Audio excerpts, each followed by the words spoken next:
Olá, abençoados, graça e paz, queridos. Sejam bem-vindos a mais um quadro examinando as Escrituras. Obrigado por você estar aí compartilhando as nossas mensagens. Obrigado por você estar aí deixando seus comentários, deixando o seu like. Valeu mesmo. Obrigado, família. Queridos, vamos compartilhar mais um texto. Como eu falei na última mensagem, alguns textos ou alguns versículos isolados que dão um nó na cabeça de muita gente, principalmente quando nós estamos explicando a mensagem da graça, ministrando a palavra da graça. Então sempre vem alguém com um argumento em cima de um versículo solto. E o tema é: quem crê e for batizado será salvo. Olha, ao emprego do verbo será, não é será salvo. Mas será salvo de quê? Porque todos os textos referentes à salvação na Bíblia, a religião de um modo geral, obviamente não estou generalizando, mas uma grande parte, principalmente o sistema evangélico tradicional, eles atribuem a salvação eterna. Não, irmão, olha aqui, ó. Quem crê e for batizado será salvo eternamente. Mas é isso que aquele texto está falando? Não. O problema é que as pessoas não examinam as escrituras, não examinam o contexto. E às vezes o contexto não está nem dentro daquele texto, está em um outro livro histórico, em uma outra fala de uns dos apóstolos, ou do próprio Jesus de Nazaré. Então tem que haver esse exame, essa busca, para que haja um entendimento pleno acerca destes assuntos. Então vamos lá. Abram aí a sua Bíblia, você acompanha aí o livro histórico de Marcos, capítulo 16, versículo 16. É um outro texto, como nós falamos na última mensagem, que eles usam para argumentar a salvação. Não? Então, primeiro, eles querem que você faça aquela confissão, Romanos 10, 9 e 10. Confessar com a boca para a justiça, confessar com a boca para a salvação, crer no coração para a justiça. Romanos 10, 9 e 10. E o segundo texto que eles leem é no ato do batismo nas águas, que é isso aqui, Marcos 16, 16. Eles dizem assim, eles leem, claro, como está escrito: quem crê e for batizado será salvo. Há um argumento aí no meio de um pseudo pregador da graça, um pseudo apóstolo, que ele diz assim: se está escrito, eu creio. Bom, e é assim? É para crer como está escrito ao pé da letra? Não, amado. Bom, se está escrito, eu creio dentro daquela revelação, dentro daquela coerência. Por exemplo, um exemplo que eu vou dar. Algumas pessoas dizem assim: vocês pregam contra o dízimo. Nós não pregamos contra o dízimo. Nós ensinamos como está escrito o dízimo na Bíblia. Então, está escrito o dízimo na Bíblia? Por exemplo, lá em Malaquias 3,10? Claro que está escrito. Eu creio? Creio, mas eu creio como? Lendo Malaquias 3,10 ou lendo o livro todo de Malaquias? Lendo o livro todo de Malaquias. Está escrito: quem crê e for batizado será salvo? Sim, está escrito. Eu creio nas escrituras? Eu creio assim? Creio. Mas batizou nas águas e é salvo para a vida eterna? Não. Então tudo que está escrito, eu tenho que crer dentro do seu contexto, dentro da sua revelação. E não pegar um versículo isolado e dizer: bom, se está escrito, eu creio. Está escrito? Claro, porque senão eu vou pegar versículos soltos, como eles fazem, e embutir isso na mente dos irmãos, dizendo: aí, irmão, você está indo contra a palavra, porque está escrito. É como as pessoas pegam as crianças e apresentam no famoso templo, dizendo que está apresentando a Deus, porque está escrito que Jesus também foi apresentado. Sim, está escrito que Jesus foi apresentado, mas está escrito também que tinha que ser apresentado. Tinha que ser menino, no caso homem, com 8 dias de nascido, e no ato da apresentação tinha que ser circuncidado e dar lá as ofertas exigidas pela lei de Moisés. Um par de rolinha e um pombo. E aí? Está escrito, mas eles estão fazendo como está escrito? Não. Então nós precisamos entender isso. Então quem crê e for batizado, Marcos 16, será salvo. Agora, será salvo de quê, irmão? Será salvo do pseudo inferno espiritual? Será salvo da condenação eterna, daqueles que não aceitaram Jesus Cristo? É isso? Claro que não. Então vamos ler a partir do versículo 14, para termos uma ideia, ou um entendimento melhor do versículo 16. Olha o que aconteceu. Por último, então, apareceu aos 11, estando eles reclinados à mesa, e lançou-lhes em rosto a sua incredulidade e dureza de coração, por não haverem dado crédito aos que o tinham visto já ressurgido ou ressuscitado. Então isso aconteceu depois da ressurreição de Cristo. Depois que Jesus ressuscitou, apareceu ali algumas mulheres, as mulheres saíram ali anunciando a ressurreição, muitos dos apóstolos não acreditaram. Depois Jesus se manifestou a 2 homens que estavam indo lá para o campo, no caminho de Emaús, né? E ali eles não entenderam direito. Depois Jesus compartilhou o pão com eles. Foi que eles vieram a entender que era o Jesus ali que tinha ressuscitado. Aí por último Jesus apareceu a quem? Aos gentios. Por último Jesus apareceu ressuscitado, com corpo glorificado, porém um corpo que era palpável, né? Que o próprio Tomé tocou nas suas chagas, na sua ferida. Então, por último ele apareceu aos 11, visto que Judas já não fazia mais parte aqui, o traidor já não estava aqui entre eles. Então, por último, apareceu aos 11, estando eles reclinados à mesa, lançou-lhes em rosto a sua incredulidade e dureza de coração, por não haverem dado crédito aos que tinham visto já ressurgido ou ressuscitado. 15. E disse-lhe: ide por todo o mundo e pregai o evangelho a toda criatura. Olha o que Jesus, depois que ressuscitou, falou. Ide por todo mundo, pregai o evangelho a toda criatura. Que mundo? O mundo cosmo, o planeta Terra, e para todas as partes do mundo? Não, amado. O mundo aqui que Jesus se refere era o mundo habitado pelos judeus.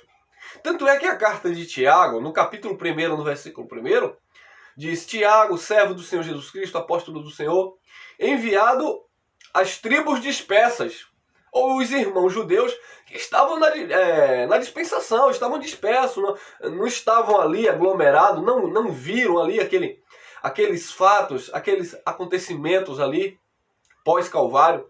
Então essa era a mensagem. Ide por todo mundo e pregai a toda criatura. Era para eles continuar levando essa mensagem aos judeus que estavam dispersos. Tanto é que quando nós lemos Mateus capítulo 10, versículos 5 e 6, Jesus está dando ordem lá que não é para ele ir para os gentios, não é para os apóstolos irem para os samaritanos, senão as ovelhas perdidas da casa de Israel. Esse era o mundo que Jesus se referia aqui. Jesus não está falando todas as pessoas da terra, está falando um mundo aqui exclusivamente dos judeus que estavam dispersos. Então ele disse-lhe, ide por todo mundo e pregai o evangelho a toda criatura. 16. Quem crê e for batizado será salvo, mas quem não crê, será condenado. Então, de que batismo aqui o Jesus está falando? Bom, ele está falando do batismo que era uma prática dos judeus. Era aquele batismo ali do arrependimento, porque o ministério do Nazareno, aí você vai dizer, não, mas aquele já tinha ressuscitado. Sim, ele já tinha ressuscitado, mas a mensagem aqui ainda era para os judeus. Jesus aqui não tinha levantado ainda o apóstolo Paulo para ir para os gentios. Então a mensagem aqui ainda era para os judeus. Precisamos entender essa questão, por exemplo, quando nós lemos ali o livro de Atos dos Apóstolos, aquilo ali é um livro histórico. Os Atos dos Apóstolos era o livro da transição da lei para a graça. Era muitas informações ainda do judaísmo, do Jesus histórico, Jesus de Nazaré, para o Cristo ressuscitado, que já havia prometido, Atos capítulo 1, versículo 5, por exemplo, ele disse: João batizou vocês com água, vós sereis agora batizados com o Espírito Santo, falando da promessa de Joel 2, o Espírito que seria derramado sobre os filhos de Deus pós-ressurreição. E então era muitas informações cruzadas, os pactos estavam se cruzando, então a mensagem ali ainda era concentrada para os judeus, exceto alguns gentios, por exemplo, Cornélio e a família, que já estava tendo algumas experiências ali. Deus já estava dando algumas experiências para os apóstolos, até o próprio Filipe, quando vai lá e anuncia para o eunuco de Candace, o hábito, o costume dos judeus era tão forte acerca do rito do batismo, que Filipe nem falou que ia batizar. O próprio disse: eis aí a água, o que me impede de ser batizado? Aí Filipe disse: que crê? Você crê? Então pronto, ele creu e Filipe ali batizou. O próprio Pedro, quando está pregando para Cornélio e sua família, diz que antes de Pedro falar de fato tudo o que tinha para falar, o Espírito Santo já tinha selado a família de Cornélio. Então Pedro decidiu mandar batizar todo mundo. Jesus não mandou Pedro batizar nas águas. Pedro que sugeriu: bom, visto que eles também receberam o dom do Espírito como nós, o que é que impede deles serem também batizados? Aí batizou todo mundo. Mas Jesus não mandou Pedro batizar ninguém, Jesus não mandou Filipe batizar o eunuco. Era um hábito, um costume deles. Então Jesus aqui, no livro histórico de Marcos, na narrativa de Marcos, diz assim: quem crer e for batizado será salvo, mas quem não crer será condenado. Bom, será salvo de quê e condenado ao quê? Amados, nós vamos ler daqui a pouco o que eu quero falar.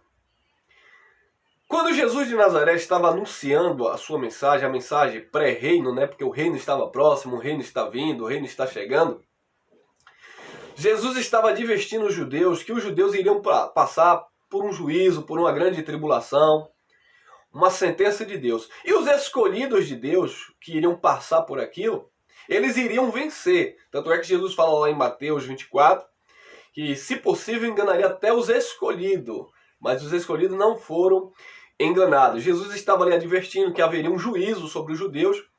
E quem eram esses judeus que iriam passar esta fase, que iria passar por este momento de tribulação e de perseguição?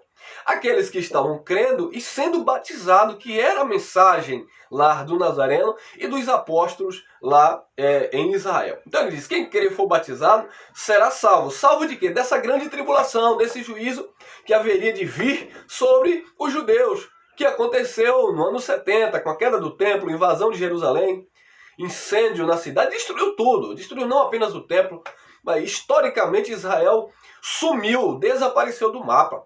Israel veio ressuscitar como nação agora, recente, em 1948, se eu não me engano. Então, amados, era disso que Jesus estava falando. Quem crer e for batizado será salvo.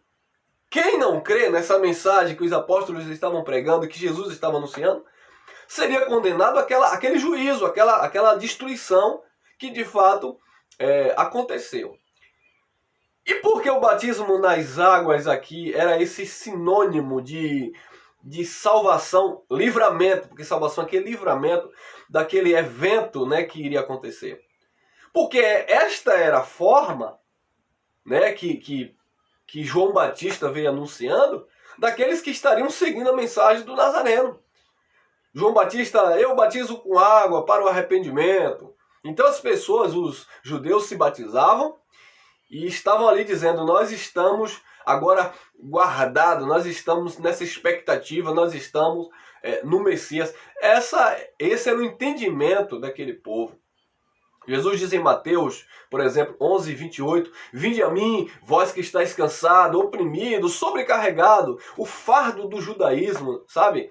Os fariseus impondo um jugo de escravidão sobre a vida do povo. A lei de Moisés, o ministério de condenação e morte em cima daquele povo, estava escravizando, acabando com aquele povo. Então, aquele povo estava vindo a Jesus através do batismo das águas, através dos discipulados ali dos apóstolos, que era a mensagem para aquele povo, ou seja, para os judeus. Aí o versículo 17, Jesus diz assim: e estes sinais acompanharão aos que creem. Esses sinais iriam acompanhar. São sinais. Ele diz assim, ó: em meu nome expulsarão demônios. Olha, era aquilo que acontecia lá com os apóstolos. Ele está falando para quem? Para aqueles apóstolos. Para quem? Para os 11. Jesus está falando aqui para todo Israel? Não. Porque nem todos que são de Israel são israelitas. Jesus está falando aqui para algum gentil. Então como que eu vou pegar esse texto e aplicar à minha vida? Não tem fundamento. Eu não posso aplicar esse texto à minha vida, bem como eu não posso aplicar o texto de Malaquias 3:10, por exemplo, e qualquer outro texto do Antigo Testamento. Por exemplo, quando Deus diz de Ciro, lá em Isaías 45, direi de Ciro, tu és o meu ungido, eu irei diante de ti, endireitarei os caminhos tortuosos, quebrarei os ferrolhos de ferro, as portas de bronze, dar-te-ei os tesouros escondidos nas trevas, abrirei as portas e as portas não se fecharão diante de ti, falando de Ciro. Aí os irmãos, os pregadores hoje, os pastores, pegam esses textos isolados e criam uma doutrina, e embute na mente do povo de Deus como se as pessoas fossem viver de fato aquelas experiências e aquela mensagem que era especificamente para um grupo de pessoas. E não é assim, meus amados. Então, Jesus diz no 17, e estes sinais acompanharão aos que creem. Em meu nome expulsarão demônios. Nós temos falado o que é demônio, daimon no original. Está falando de gênio, de personalidade má. E os apóstolos receberam autoridade para curar essas pessoas, para expulsar esses espíritos, ou espírito mau, esse mal-estar das pessoas. Mas é uma outra mensagem. Falarão novas línguas, que não tem nada com labachuraribicanta, decanto, nébias, nada disso. É falar em outros idiomas. E a confirmação disso está em Atos capítulo 2, quando o Espírito desce e eles começam a falar ali em vários idiomas, e havia ali 14 nações, se não me falha a memória, ali naquela festa de Pentecostes, e todas as nações ouviam, aqueles discípulos, sabe, que não tinham estudos, não tinham nenhum tipo de nível superior, não eram poliglotas, falando em outros idiomas, nas línguas maternas daquelas pessoas, e as pessoas compreendiam, falando de quê? Das grandezas de Deus. Não tinha nada a ver em colocar a mão na cabeça e rodar e dizer que Deus estava mandando lhe dizer alguma coisa, entregando alguma profecia. Não. Então, aqueles que criam, era o que Jesus estava dizendo. Estes sinais seguirão os que creem.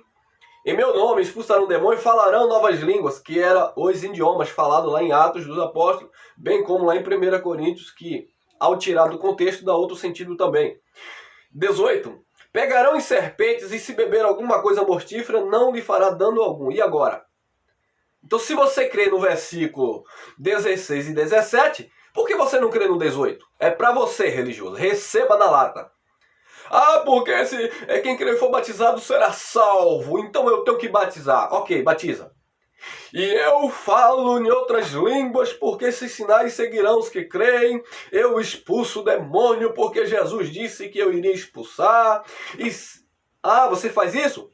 Bebe aí um chumbinho, toma algo aí envenenado. Vai tentar Deus para ver também. E agora vá, viva o 18, pegarão serpentes. Você vai pegar em serpente? Claro que não, meus amados.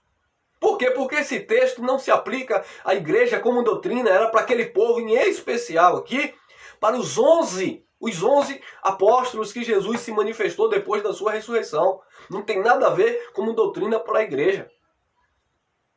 Ele vai continuar dizendo, pegarão em serpentes, se beber alguma coisa mortífera, não lhe fará dano algum. E porão as mãos sobre os enfermos, e eles serão curados. Ok, você vai colocar a mão em todos os enfermos serão curados? Claro que não. Mas eu tenho um dom de cura. Você não tem nada. Quem cura é Deus, e Deus cura se Ele quiser.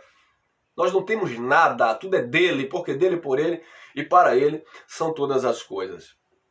Versículo 19. Ora, o Senhor, depois de ter lhe falado, foi recebido no céu e assentou-se à destra da majestade. Eles quem? Os 12. Você não estava lá. Eles, pois, saindo, pregaram por toda parte, cooperando com eles o Senhor e confirmando a palavra com os sinais que o acompanhavam. Então essa mensagem aqui, amados, Jesus estava falando para os 11 apóstolos, depois que ele apareceu ressurreto. Não foi para os gentios, isso não é doutrina para a igreja, isso era para os apóstolos.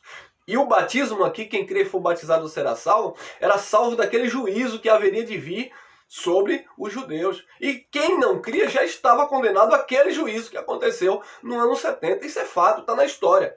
E comprovando isso, nós vamos lá em Mateus, isso é antes, né, da morte e ressurreição de Jesus, que Jesus já estava profetizando. Mateus, né, 24, Jesus está dando um sermão escatológico e está ligado a esses textos. Olha lá, Mateus 24, 12 ao 14 apenas.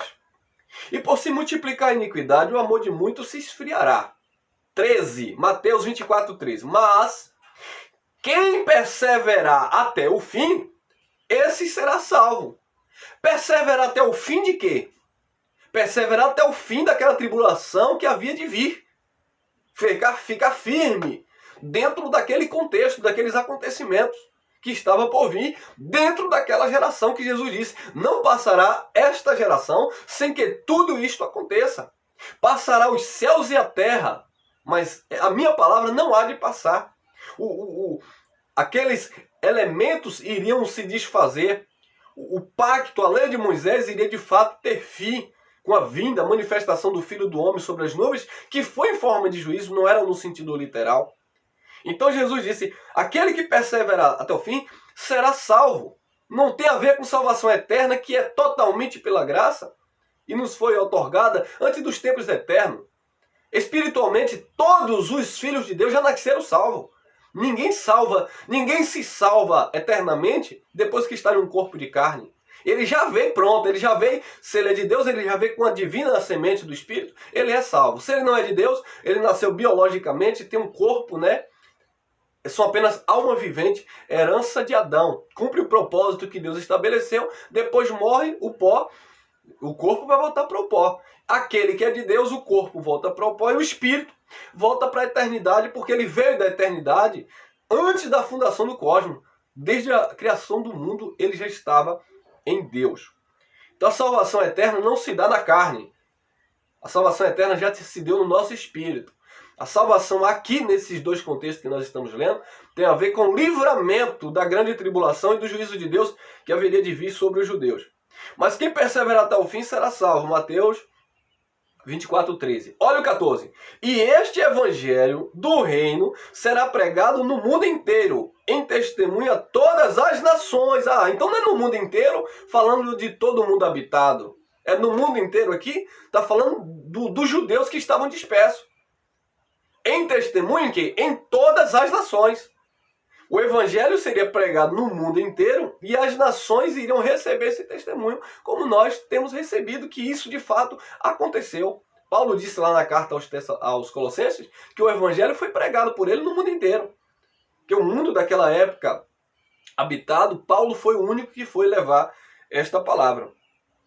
E este evangelho do reino será pregado no mundo inteiro, em testemunha a todas as nações. E então virá o fim. Fim do quê? Fim do aion, que é um período de tempo. Fim, de fato, do pacto mosaico, da lei, que foi, de fato, definitivamente abrogada. Porque o templo ainda aqui estava de pé. No ano 70, o templo cai, acaba-se os sacrifícios, as ofertas no templo, acaba-se a prática de dízimo, a prática das oblações, as lavagens, acaba tudo isso, amado. Então isso foi o fim do mundo para os judeus. Essa era a percepção de fim dos tempos, fim do mundo para os judeus. O dia do Senhor que virá como vingança. O Senhor irá se manifestar com ira. Isso era o fim.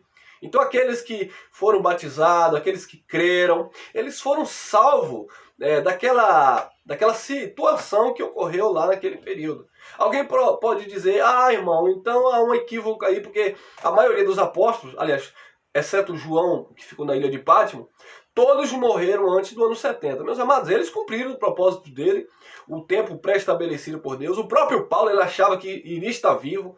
Ele dizia assim: na vinda do Senhor, nós que ficarmos vivos. Ele se incluía. Nem Paulo ficou vivo para ver isso. Apenas João, né, que rompeu o ano 70 e morreu lá em volta do ano, se eu não me engano, 105 da era cristã. Então, amados, a maioria, né, claro, dos discípulos que receberam a mensagem, que foram batizados, eles também passaram do ano 70. Os irmãos que andavam com Paulo, como Tito, Barnabé, como Timóteo, por exemplo, esses homens aí, eles romperam, eles passaram por isso. Né? Então, observe que todos aqueles discípulos para quem Jesus enviou os apóstolos, muitos passaram desse período. Agora, depois que eles passaram, houve de fato uma sentença. De fato, o joio foi separado definitivamente no plano espiritual. O joio foi separado do trigo, o bode das ovelhas. Então, estão aí no mundo, né, os filhos da perdição que nascem na carne para cumprir ainda esses desígnios de Deus, e os filhos que já nasceram salvos, cumprem o propósito de Deus e partem para o Pai eternamente. Amém? Então, eram apenas aqui esses dois textos que eu queria ler, e nós acabamos prolongando aqui o vídeo, tá bom, meus amados? Então, quem crê e for batizado, Marcos 16:16, não é para a vida eterna, era daquela salvação, livramento que Paulo se referia, tá bom? Ou melhor dizendo, que Jesus se referiu. Outro texto que é bem comum o sistema religioso ler e não entendem. Atos 16:31, Paulo está preso com Silas, começa a louvar, a cantar perto da meia-noite, e as cadeias ali se movem, se quebram as correntes. E aí o centurião, ao ver Paulo e Silas livres, ele vai tentar se matar. E aí Paulo, não faça isso. E aí ele diz, o que eu hei de fazer para ser salvo? Aí Paulo diz, crê no Senhor Jesus, Atos 16:31, será salvo tu e toda a tua casa. Por acaso Paulo está falando ali de salvação eterna? Não! Paulo está falando de um livramento, de uma salvação de livramento que Deus iria dar, tanto ao centurião como à casa do centurião. E de fato aquele homem aceitou a mensagem de Paulo, creu, né? Ele cria, era um filho, afinal de contas, e ele ali foi batizado, era uma prática deles também. E toda a casa, por certo, eles foram livres, né? Eles foram salvos de suposta perseguição depois dos seus senhores romanos. Tá bom, meus amados? Então não tem nada a ver. Quem crê no Senhor Jesus será salvo tu e tua casa. Ah, legal. Então eu vou aceitar Jesus, eu sou salvo. E uma vez que eu sou salvo, toda a minha casa é salva, porque eu creio, sou salvo. E Jesus disse que a minha casa também é toda salva. Mas isso não está falando de eternidade. Eu creio no Senhor Jesus Cristo. Eu sou salvo de tantas coisas, sou salvo de tantos acidentes, de tantas circunstâncias da vida. Deus me dá tanto livramento. E por certo, a minha casa também é beneficiada, porque eu estou reinando em vida, minha casa também irá reinar em vida. Eu sendo um exemplo na minha casa também irá seguir esse Cristo. Eu sendo um testemunho deste amor maravilhoso do Pai, desta graça maravilhosa, a minha casa também irá me imitar nesse sentido. Então, meu amado, eu creio no Senhor Jesus Cristo, eu sou salvo e toda a minha casa, minha filha, minha esposa, minha família está debaixo também desse contexto de salvação, de cuidado, de bênção de Deus, tá bom? Não tem nada a ver de vida eterna, que é uma coisa totalmente à parte, e quem nasceu já nasceu salvo eternamente. Graça e paz. Já se inscreveu? Se inscreva aí, vamos lá, vamos compartilhando essas mensagens. Até a próxima!